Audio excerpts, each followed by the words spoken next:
Let's head back to the voicemail of Truth and Reason. Yeah, this is Jim from Portsmouth, Ohio. I just want to know how J.J. McCarthy won a national title with Michigan and didn't have to run near the gauntlet that Will Howard had to run and didn't have near the stats that Will Howard had, but yet he went in the top 6 and Will's not even getting a sniff of the first round. Why is that?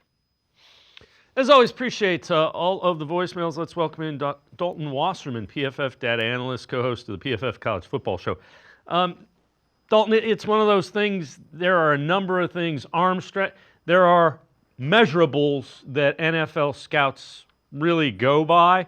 And the other thing I would say, Will Howard's hurt a little bit by the fact that you've got so much talent around you relative to the skill position guys.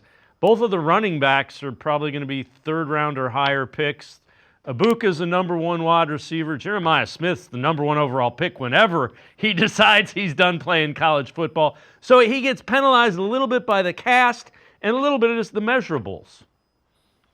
Yeah, I think it is. First of all, you have to sometimes separate just the stats and the type of offense that a team ran from what the talent of the actual player is, right? And I can tell you, J.J. McCarthy has better arm talent than Will Howard does. That's not to say I don't like Will Howard as a prospect. To me, he's probably a 3rd or 4th round type of guy. But you mentioned it. There's so much more context that goes into it than just yards and touchdowns, right? And, you talk about all of, us with our PFF grades and things like that, all the deeper metrics that we can look into. And then a lot of it just takes the film study, right? What was this guy asked to do? What was the supporting cast around him? How elite was it? And you look at McCarthy's stats maybe being a little bit less than Howard, but Michigan was a team that was really built around running the football more so than Ohio State later in the year with that banged up offensive line. So there's a lot more context that goes into ranking these prospects more than just the traditional yards and touchdowns type stats. Yeah, and again, I get why Ohio State fans who watched Will Howard, look at what he did.